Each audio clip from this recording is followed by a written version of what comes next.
समय साराय स्वानुभूत्या चकासते चित्स्वभावाय भावाय सर्वभावान्तरच्छदे अनंत धर्मणस्तत्त्वं पश्यन्ति प्रत्यगात्मनः अनेकान्तमयी मूर्ति नित्यमेव प्रकाशताम् वन्दितु सर्वसिद्धे ध्रुवमचलं लोभमं गतिं पत्ते वोच्छामि समयपाहुड मिलिमोऽसि केवली भणिदम्। समय सार परमागम शास्त्र यहाँ विराजमान है। जगत के जीवों पर करुणा करके एकत्व विभक्त आत्मा का स्वरूप दिखाने की प्रतिज्ञा करते हुए आचार्य देव ने इस ग्रंथ की रचना की है। कल शाम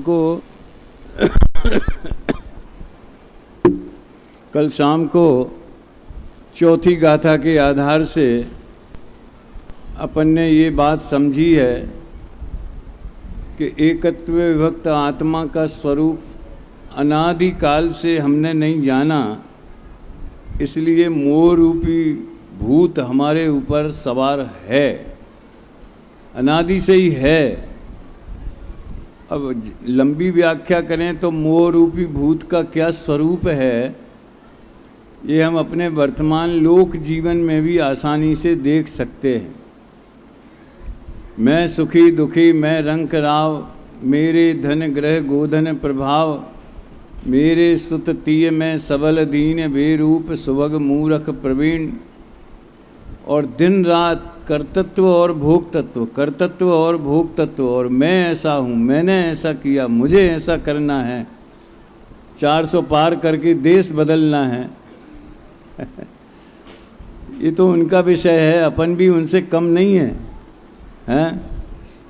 थोड़ा आप गंभीरता से सोचें। हमारे वरिष्ठ समझ लो प्रबुद्ध शास्त्री विद्वान भी हैं। मुझे जन जन तक फैलाना है, पंचम काल के अंत तक झंडा कायम रखना है। ये आत्मा नहीं बोलता, ये मोह रूपी भूत बोलता है। जिनके माथे मोह रूप भूत नहीं चढ़ा था, उन्होंने सामान्य रूप से भावना तो जरूर भाई कि मेरी परिणति मोह कर्म के उदय के निमित्त से थोड़ी मैली हो रही है। मैलेपन को याद किया, भूत की बात नहीं करी अमृतचंद्र देव ने तीसरे कलश में। वो है ना, मम परिणति हेतोर मोह नामनो नुभावात, मेरी परिणति मैली हो रही है। और कौन सा मैल था उनके परिणामों में? हमारे तुम्हारे जैसा खाने पीने कमाने मज़ा मौज, इसका ऐसा मैल था। अरे ये टीका लिखने के भाव को भी वो मैल ही समझते थे, लेकिन व्यवहारने को भी जानते थे। यही भाव मैल के अभाव में निमित्त बन सकता है। और जब टीका पूरी हो गई तो उन्होंने मान लो मोह रूपी भूत को चुनौती दी हो कि भैया कोई ये समझे कि मैंने ये टीका लिखी है तो इस भ्रम में मत पड़ना। अमृतचंद्र सूरी इसके कर्ता नहीं तो शब्दों की रचना है। तो कहाँ ज्ञानियों के ऐसे वचन कि जो अपने को सदैव अकर्ता देखते हैं, अनुभवते हैं और यथा योग कहते भी हैं, ज़रूरत पड़ने पर, हमेशा नहीं कहते रहते हैं। और कहाँ हम कि मुझे ये करना है वो करना है, सब लगा लेना जितना भी। अभी 5वीं गाथा में उन्होंने अपना वैभव दिखा करके ग्रंथ लिखने की प्रतिज्ञा की है। मैं वो गाथा पढ़ता हूँ, बड़ी प्यारी गाथा है, आप सब रिपीट भी कर सकते हैं। प्राकृत के शब्द बड़े मीठे मधुर होते हैं और एक एक चरण अपन पढ़ें तो आप सब रिपीट भी कर सकते हैं। और यथासंभव हाथ भी जोड़ ले में तो और अच्छा है, विनय रहेगी। वैसे तो प्रवचन में श्रोता जितने निकटवर्ती होवें क्षेत्र से, काल से और भाव से तो धारा उतनी मधुर हो जाती है। कोई बात नहीं, मैं तो पीछे पीछे कुर्सियों पे बैठे ने बहुत, उनको लक्ष्य करके कहते तम ये यत् विहत्तम दाये हम अपनो सविहवेण दाये हम अपनो सविहवेण यदि दाये जपमाणम जदिदाये जपमाणम चुक्के छलम न घेतव्यम चुक्के ज छलम न घेतव्यम। अब ये चुक्के छलम न घेतव्यम वाला जो चरण है चौथा, उसके विशेषाधिकार संपन्न तो हमारे मनीष जी हैं। वो पूरे घंटे भर आप कहाँ जीव चूकता है, समय सार में ऐसे कौन से स्थल हैं जहाँ जीव स्लिप हो सकता है, विपरीत अर्थ ग्रहण कर सकता है, तो वैसा अर्थ ग्रहण न करें। पहले ही से उन्होंने सावधान कर दिया कि देखो ये डगर, उनके शब्दों में कहें तो कांटों भरी है, लेकिन मेरे शब्दों में ये फिसलन भरी हुई है।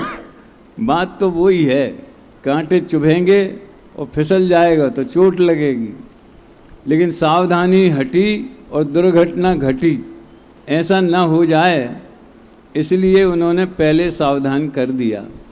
देखो ये कहने की ज़रूरत क्यों पड़ी, उसका उत्तर आपको जयचंद छावड़ा के 11वीं गाथा के भावार्थ में मिलेगा।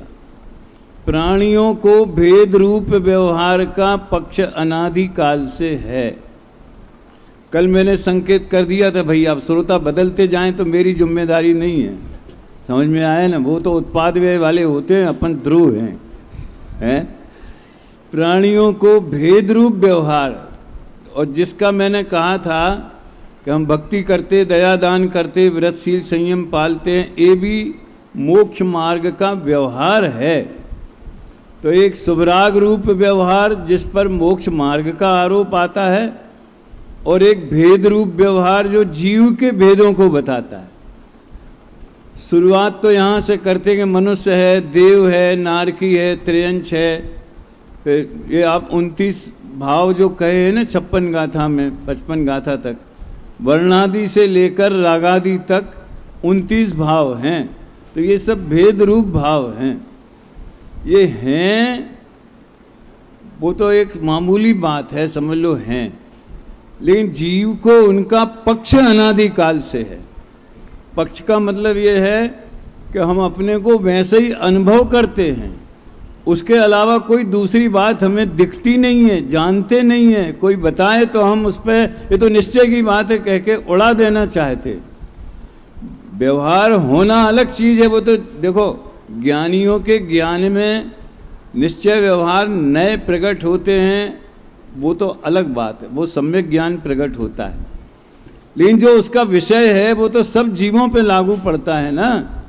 बात समझ में आ रही है। अब निगोदिया जीव को तो नए है नहीं, लेकिन उसे भी द्रव्यार्थिक नए से, परम शुद्ध नए से एक ज्ञायक भाव हम देख सकते कि नहीं देख। सब जीव सब्वे शुद्धाहु शुद्धनया, अब शुद्ध ने तो सबके पास है नहीं है, तो भी हमारे पास तो है ना। ज्ञानियों के पास उनके श्रुत ज्ञान में है, हमारे पास द्रव्य श्रुत में है, आगमाश्रित है। तो किसी ये कुर्सी को भी हम नए दृष्टि से देख सकते हैं। द्रव्य दृष्टि से पुद्गल है, पर्याय दृष्टि से कुर्सी है। समझ में आ गया। तो भेद रूप व्यवहार का पक्ष अनादि काल से है। और जिनागम में भी परमार्थ का प्रतिपादक जानकर हस्तावलंबन के रूप में उसका बहुत कथन किया है। ये बात शायद आज ही भाई साहब ने कही थी, समझ जी ने। चरणान योग, करणान योग, ये सब जो हैं उनमें उपचरित कथन बहुत है। ये चर्चा आ गई थी थोड़ी। तो दो बातें हो गई भैया। एक तो करेला और नीम चढ़ा, जरा सावधानी से सुनना है। एक तो हमारे अंदर अभिप्राय में मिथ्यात बैठा है, भेद रूप व्यवहार का पक्ष बैठा है। यानी मैं मनुष्य हूँ, प्रवचन सार में तो ऐसा लिखा ना भैया चल जी, मनुष्य व्यवहार को छाती से लगाया है 93 गाथा, और आत्म व्यवहार को भूल गया। हाँ, सम्यक दर्शन ज्ञान चारित्र जो क्या बोलते हैं जीव का असली व्यवहार है यानी परिणमन है, वो तो एक तरफ रह गया, जबकि वो भी है, उस पर नजर नहीं है।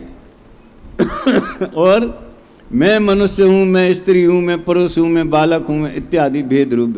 तो एक तो पक्ष है और दूसरे जीव का वर्तमान अवस्था का ज्ञान कराने के प्रयोजन से जिनागम में बहुत कहा है। अब वो कौमो लगा करके जो बात कही है उसको मैं खतरनाक तो नहीं कहना चाहता। खतरनाक शब्द हम चाहे जहाँ लगा देते हैं महिमा बढ़ाने के लिए, जैसे कई लोग शब्दों का ऐसा प्रयोग कर, बहुत महान विद्वान है, तो कई अरे वो बहुत भयंकर विद्वान है। विद्वान भयंकर होते हैं तो हमें तो महिमा बढ़ाना है, चाहे जौन शब्द मिले सो सही। तो खतरनाक नहीं, मार्मिक बात है। कौन सी?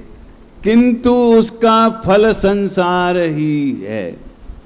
किसका? व्यवहार का पक्ष अनंत संसार है, और मात्र व्यवहार का अगर पक्ष न होवे और मात्र व्यवहार होवे परिणामों में, तो उसका फल अल्प संसार है। क्यों? पक्ष निकल गया ना, सम्यक दृष्टि हो गया। दीपक जी बात है।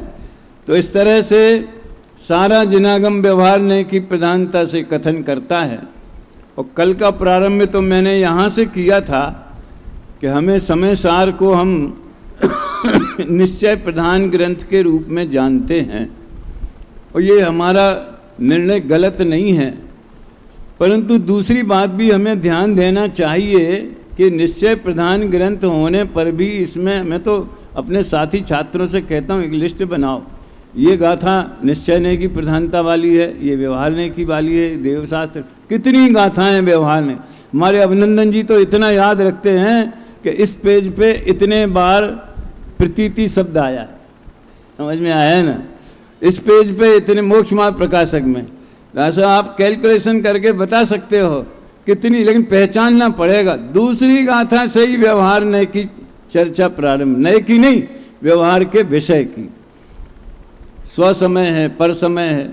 तीसरी गाथा में उसका खंडन किया कि भैया है जरूर, लेकिन उसमें मजा नहीं है, उसमें अतीन्द्रिय आनंद नहीं है, उसमें सुख नहीं है। एकत्व भक्त आत्मा में विषमवाद की चर्चा वो ठीक नहीं है, वो कलह कारणीय है, दुखदायक है। इसलिए मैं एकत्व भक्त आत्मा की बात कहूँगा। तो व्यवहार ने के कथन समय सार में भी बहुत हैं, यहाँ तक कि कर्ता कर्माधिकार में ये आत्मा व्यवहार न से घटपट रथ आदि का करता है। अशुद्ध निश्चय ने से, अशुद्ध निश्चय ने शब्द तो जैसे नाचार्य लगा देते हैं। अमृत चंद्र तो ज़्यादातर नए बोलते ही नहीं है, बोलेंगे तो अकेला निश्चय व्यवहार बोलेंगे।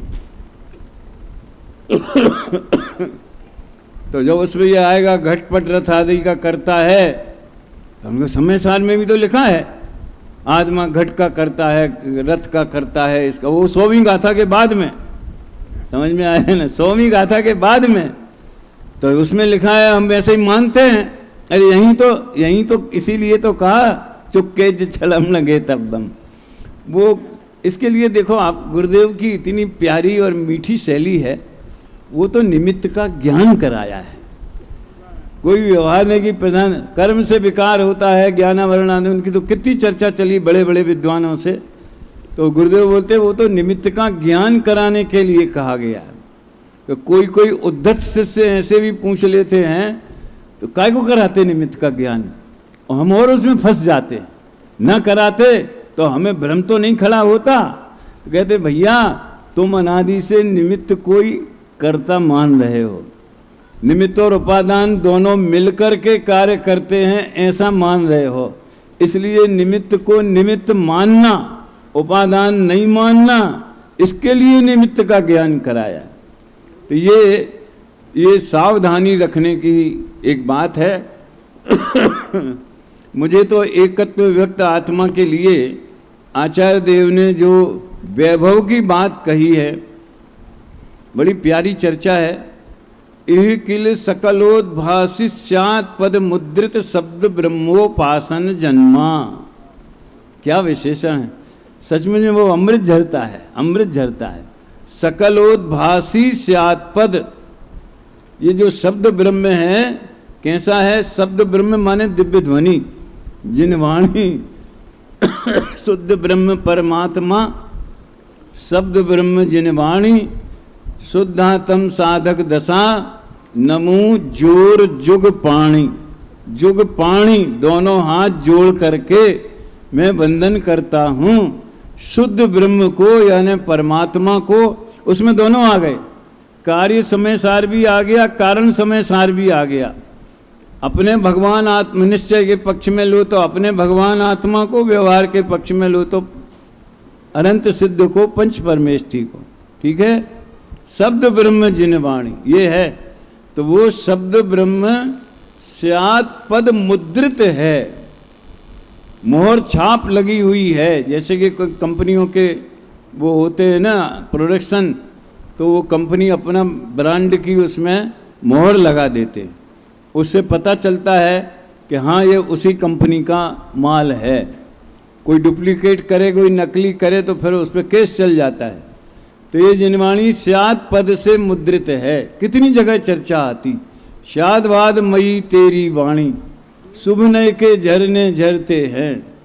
और भी सब पूजाओं में प्रायः जब जिनवाणी की बात आएगी तो शादवाद की बात अवश्य आएगी। अब यहाँ हम शादवाद का विश्लेषण करने लगे तो थोड़ा वो ट्रैक दूसरा हो जाएगा। इतना समझ लेना, स्यात् माने होता है किसी अपेक्षा से, कथनचित भी बोलते हैं, किसी अपेक्षा से, किसी एक पॉइंट ऑफ व्यू से कथन करना। अरे बेटा अपनी माँ को माँ कहता है, उसमें भी स्याद्वाद शैली का ही प्रयोग है। देखो एक मार्मिक बात समझने लायक है। ये स्याद्वाद, अनेकांत, नए, ये प्रायः जैनी लोग और जैनियों में भी स्वाध्यायी लोग ही जानते। सामान्य जैनी तो जानते नहीं है, वो तो अपने भक्ति करी, पूजा करी, घर चले गए, धंधा व्यापार में लग गए। गुरुदेव ने वाणिया ने वक़्त नथी मिलतो है, खबर नथी पड़ती। सुनो, भले भाषा नहीं जाने, परिभाषा नहीं जाने, लेकिन प्रयोग अबुद्धि पूर्वक सारी दुनिया करती। ये चैलेंज है। शादवाद के बिना, और अगर शादवाद नहीं है तो कितनी कलह होती है, कितना द्वेष होता है, ये हम आज के राजनीतिक वातावरण से अच्छी तरह सीख सकते। मैं बहुत सारे पत्रकारों की वो क्लिप सुना करता हूँ जो उनकी आपस में वो डालते हैं अपने विश्लेषण, और नेताओं की, तो वो जो भी बात कहते हैं उसमें मैं ये देखा करता हूँ कि इसने दूसरे पक्ष का निषेध किया है और अपने पक्ष का ही प्रतिपादन किया है। कोई भी हिम्मत नहीं कर सकता शादवादी भाषा मंच पे बोलने की, समझ में आया है ना। लेकिन लोक जीवन में सब शादवाद का प्रयोग करते हैं। एक बेटा अगर अपनी माँ को माँ कहता है तो ये जानता है कि ये मेरी माँ है, अपनी अपेक्षा से उसने माँ कहा है। और उसका कोई दूसरा मामा का लड़का उसकी माँ को बुआ कहेगा तो बच्चे हो तो झगड़ पड़ेंगे, और समझदार होगा तो हाँ तुम्हारी बुआ है, हमारी माँ है, हो गए शादवाद। समझ में आया ना। ये शादवाद का मजाक नहीं, शादवाद कदम कदम पर, उसके बिना भाई साहब आप पानी नहीं पी सकते हो। प्यास लगती है तो पानी ही क्यों पिया जाता है? करोड़पति आदमी तो घी पी सकता है, समझ में आया ना। उसको तो क्या घी में नहा सकता है, उसको क्या कमी है, हैं? तो भी पानी क्यों पीता है? वो जानता है दो तृषा समाधान कारक, तृषा नाशक जो गुण है शीतलता, वो पानी में है, वो दूध में, घी में या अन्य किसी तरल पदार्थ में नहीं है। तो हस्ती और नास्ती का ज्ञान है कि नहीं उसको? समझ में आया ना। यही शादवाद है। तो शाद पद मुद्रित, यहाँ तो 7 तत्वों का वर्णन, 9 पदार्थों का वर्णन, भगवान आत्मा का वर्णन, बहिरात्मा, अंतरात्मा, परमात्मा का वर्णन, ये शादवाद शैली से करना। निर्माणी में आया क्या है? मूल तत्व जो मूल प्रदेश जिनागम का है वो सब द्रव्यान योग में है। क्या क्या है? भेद विज्ञान, आत्मज्ञान, 7 तत्व, 9 पद, सम्यक्त का व्यवहार, वो जिनवाणी की मुख्य तरह व्यवहार रत्नत्रय समझ लो। इस तरह से 7 पद से मुद्रित शब्द ब्रह्म की उपासना से मेरा वैभव जन्मा है। 4 बोल हैं, आगम का सेवन, युक्ति का अवलंबन, तीर्थंकर से लेकर के हमारे गुरु पर्यंत गुरु परंपरा, उनसे उनका अनुग्रह, समझ में आया ना, और अंत में है स्वानुभव। तो पहला बोल ये आगम का सेवन वाला है, यहाँ से बात शुरू होती है। अब बताओ इसमें कौन सा नहीं लगेगा?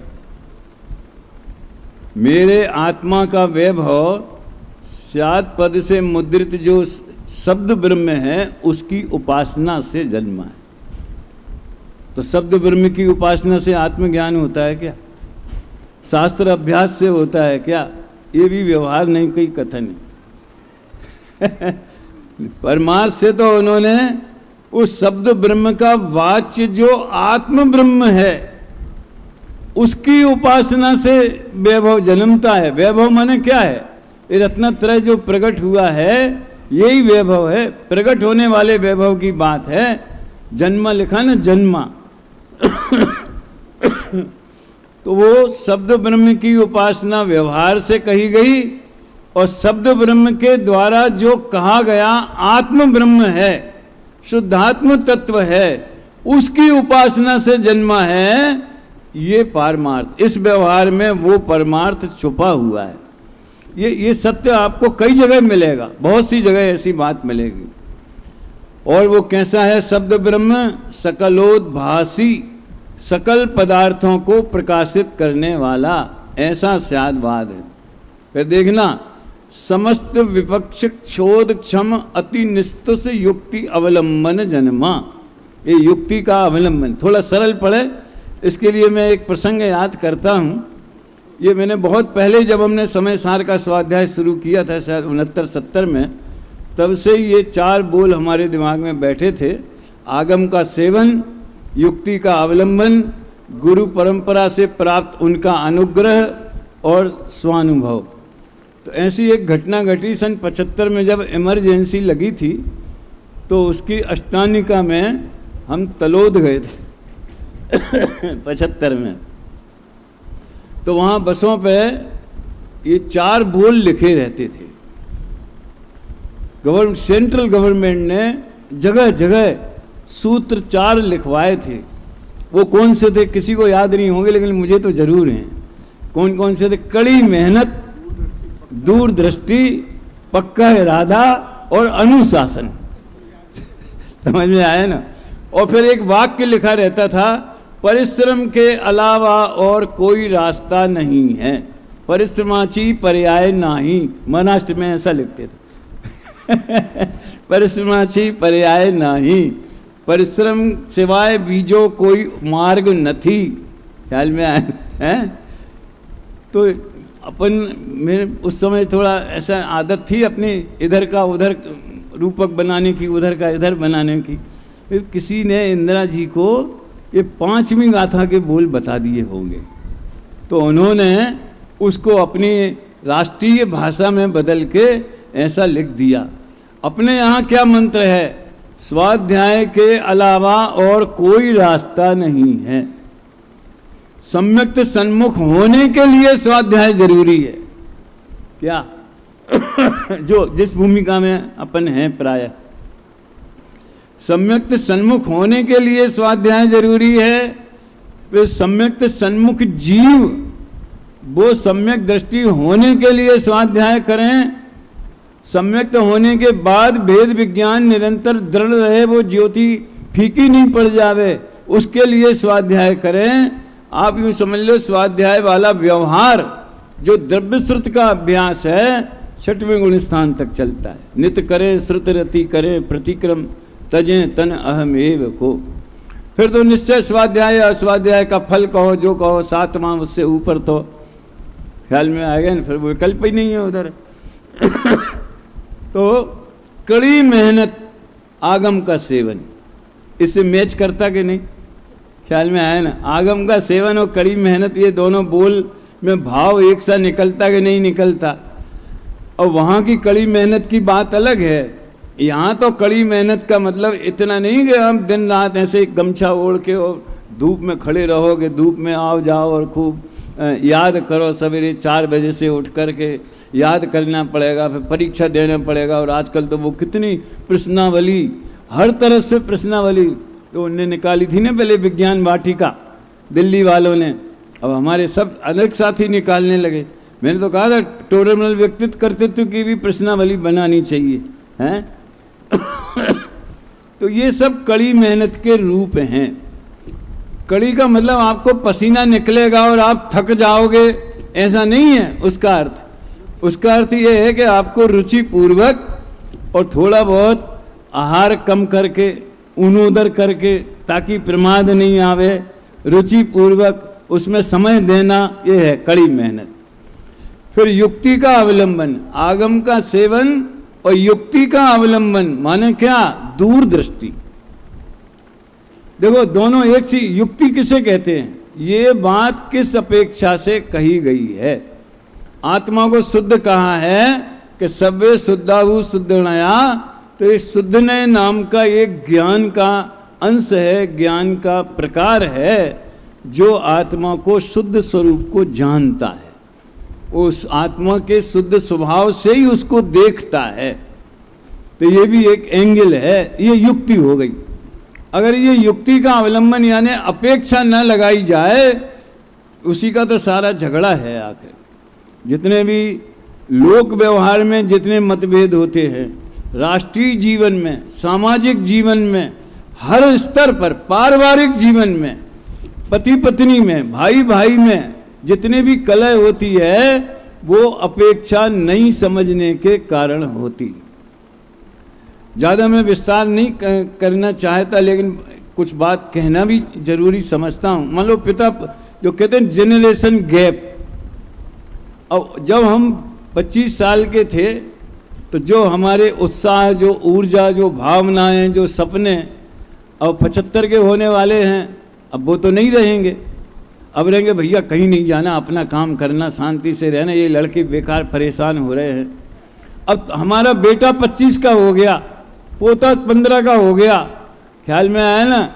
तो क्या जैसी हमारी सोच है वैसी ही उसकी होगी? लेकिन हम चाहते यही हैं कि जो हमारी सोच है वैसी बच्चों की होनी चाहिए। उनको भी शांति से बैठना चाहिए, उनको भी हल्ला गुल्ला नहीं। मान लो यहाँ पे कोई फंक्शन हो, बच्चे नाचने लगें, नृत्य करने लगें, तो हमको पसंद नहीं आएगा। कैसे लड़के ये, अरे ये कोई तरीका है? आजकल के लड़के ऐसा करते थे, तुम ऐसे थे तब कैसा करते थे? तो अपेक्षा समझो, अपने को सामने वाले की जगह पर रख के देखो। 2 भाइयों में जमीन जायदाद का झगड़ा हो गए तो हर भाई ये सोचे कि इनकी जगह में होता तो मेरी क्या डिमांड होती, और वो ये सोचे कि इनकी जगह में होता तो मेरी क्या डिमांड होती। अब काय का झगड़ा रहेगा?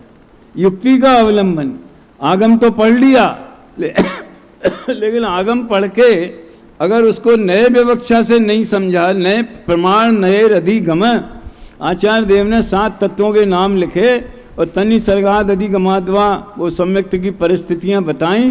तत्काल उन्होंने ये महामंत्र दिया, प्रमाण नयैर अधिगम, प्रमाण और नय के द्वारा जानना चाहिए।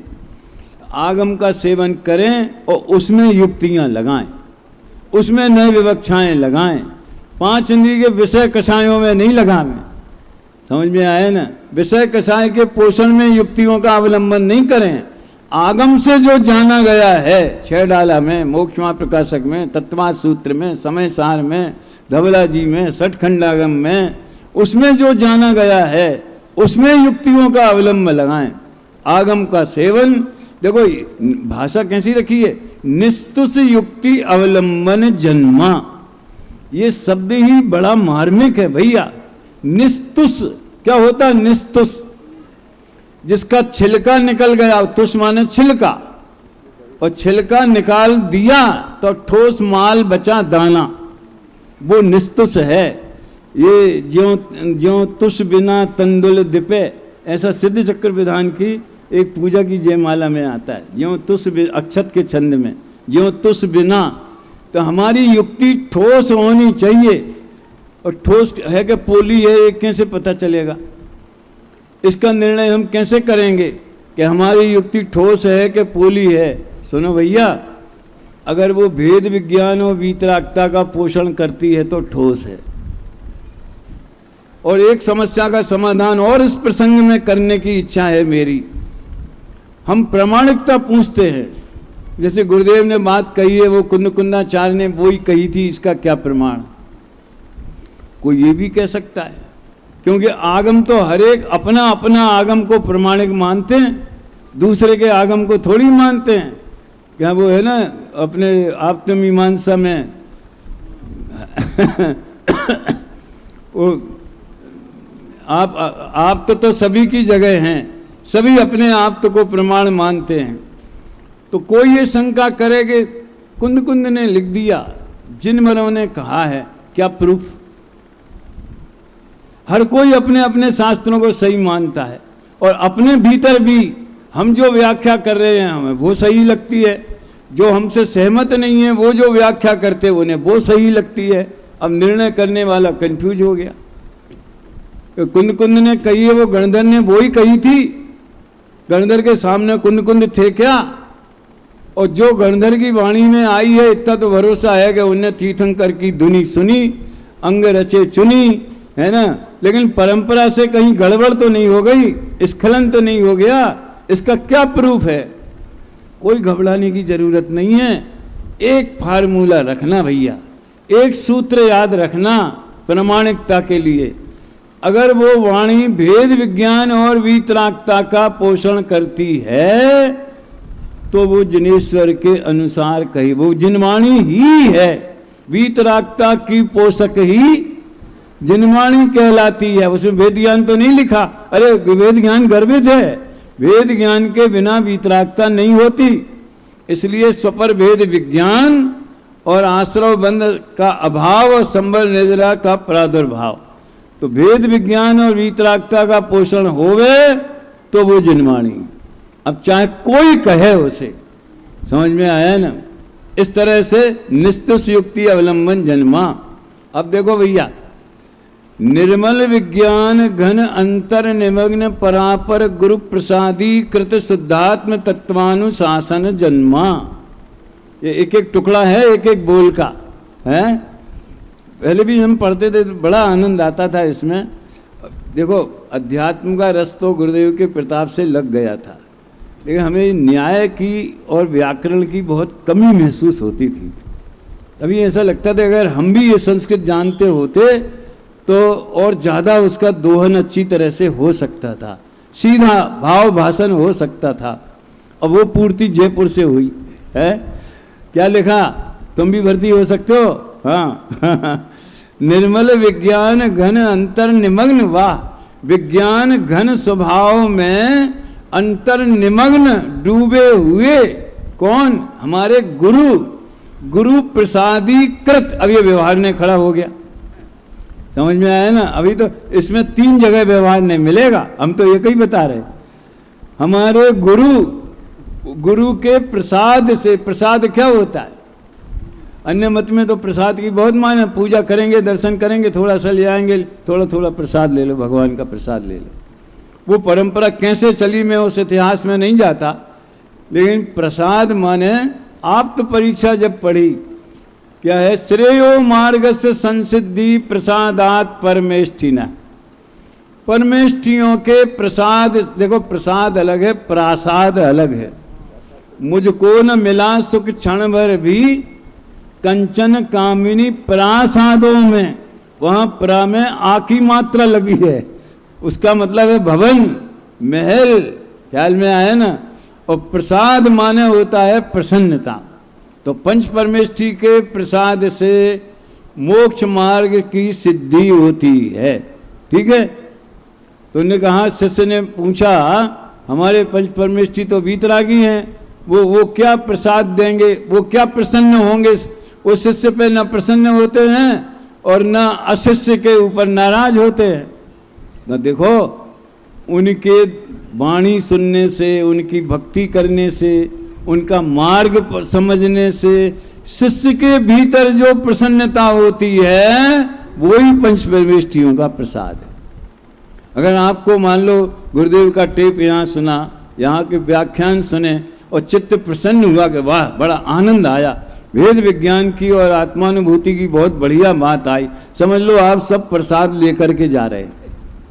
गुजरातियों में तो प्रभावना का सिस्टम है, तो मिश्री बांट देंगे, नारियल बांट देंगे, कुछ बांट देंगे, समझ में आया ना। अपने यहाँ वो सिस्टम नहीं है, अच्छी बात है? लेकिन आपको प्रसन्नता हुई, माने आप यहाँ से प्रसाद जो दुनिया बोलती है वो लेके जा रहे हैं। हो गया? अभी और देखो, एक बोल बाकी है और समय कितना है? 6 मिनट। अनवरत संधि सुंदर आनंद मुद्रित अमंद संविदात्मक स्वसंवेदन जन्माच। और 3 बोल दिए ना, अब और एक और बाकी है, इसलिए 4 शब्द लगाया। कठिन तो नहीं पड़ता है, और पढ़ता भी हो तो स्वाध्याय करो, कड़ी मेहनत दूरदृष्टि समझ में आया ना। अनवरत संधि सुंदर आनंद मुद्रित, निरंतर झरता हुआ, संधि निरंतर झरता हुआ सुंदर आनंद की मोहर छाप वाला, ये दूसरा मुद्रित आया। पहला मुद्रित कौन सा था? स्यात् पद से मुद्रित, ये दूसरा मुद्रित आया। निरंतर झरता हुआ सुंदर आनंद, और वो अमंद संविदात्मक, मंद नहीं है, प्रचुर स्वसंवेदन, जिसके लिए हिंदी में शब्द आया। अमंद माने प्रचुर, और स्वसंवेदन यानी आत्मानुभूति। अमंद स्वसंवेदन जन्माचा यह कश्चनापि मम आत्मनः, जो कुछ भी मेरा स्वयं का, सो विभवः तेन समस्तेन अपि अयम तमेक विभक्तम आत्मानं दर्शयेहम इति बद्ध व्यवसायोस्मि। देखो ये उनका व्यवहार वाला स्वरूप है।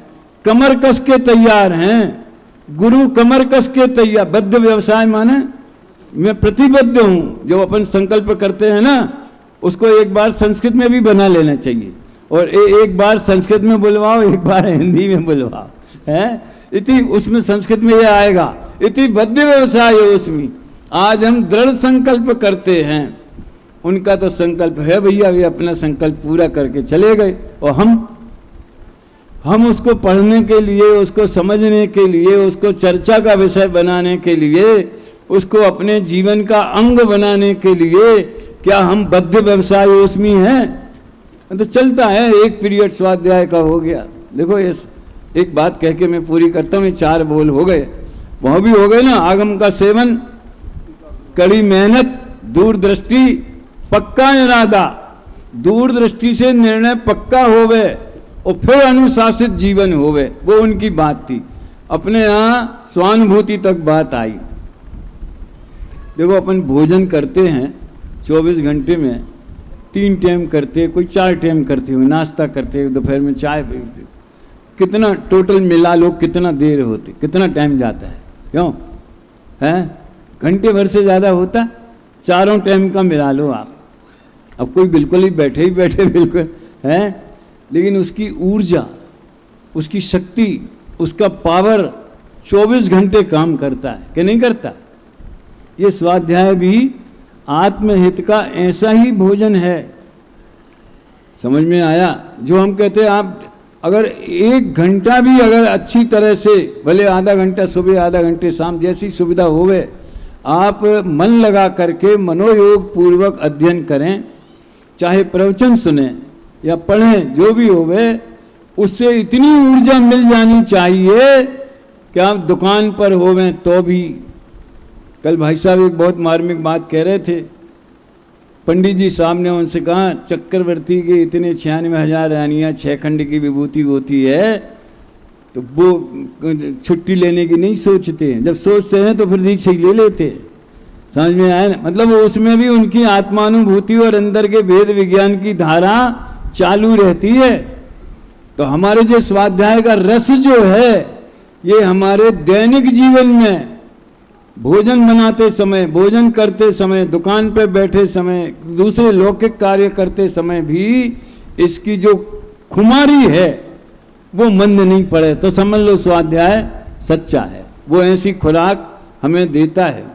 तो इस तरह से आचार्य देव ने आगम का सेवन, युक्ति का अवलंबन, गुरु परंपरा जो तीर्थंकर से लेके आज परम गुरु से लेके आज तक की जो गुरु परंपरा है उसका अनुग्रह, तो निमित्त को भी याद किया, समझ में आया ना।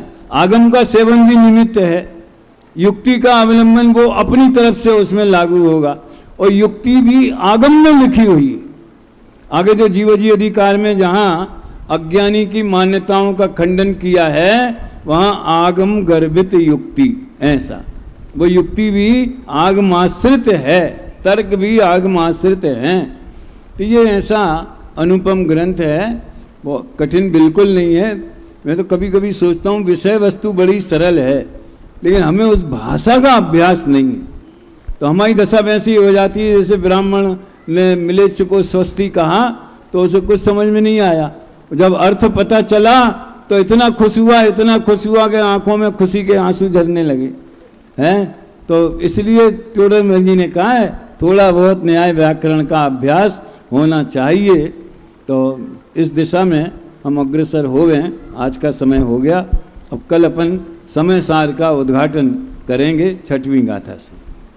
सहजानंदी शुद्ध स्वरूपी विनाशी आत्म स्वरूप।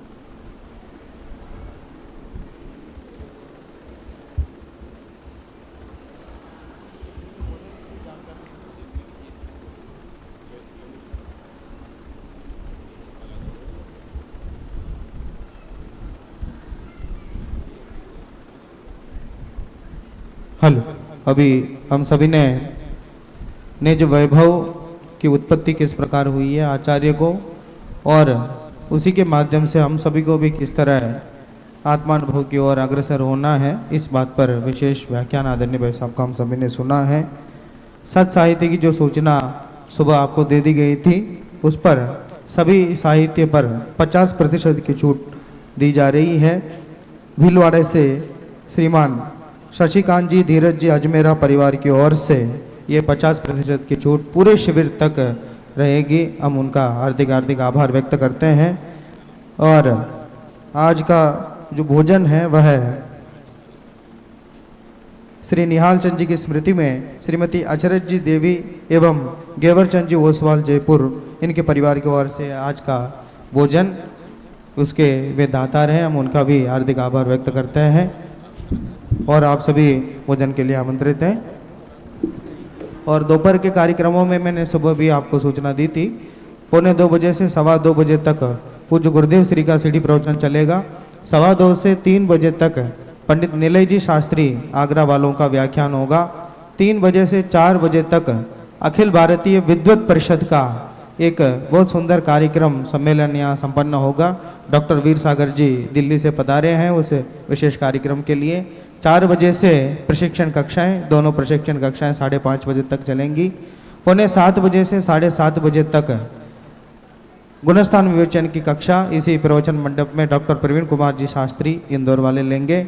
और उसी समय तत्व ज्ञान विषय की कक्षा डॉक्टर दीपक जी की प्रवेशिका कक्षा में चलेगी। और उसी समय बाल कक्षाएं भी कमरा नंबर 4 में यहीं चलेंगी।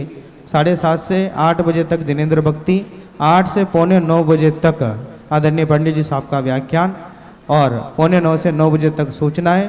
9 बजे से दिल्ली से हमारे बीच में पधारे डॉक्टर वीर सागर जी शास्त्री का विशेष व्याख्यान होगा। इस प्रकार आज दिन भर का कार्यक्रम है। अभी जनवाणी स्तुति के लिए सभी सावधान हो जाए। अनंत धर्मणस्तत्वं पश्यन्ति प्रत्यगात्मनः अनेकांतमयी मूर्तिर्नित्यमेव प्रकाशताम्। 9 बार नमो कर्म।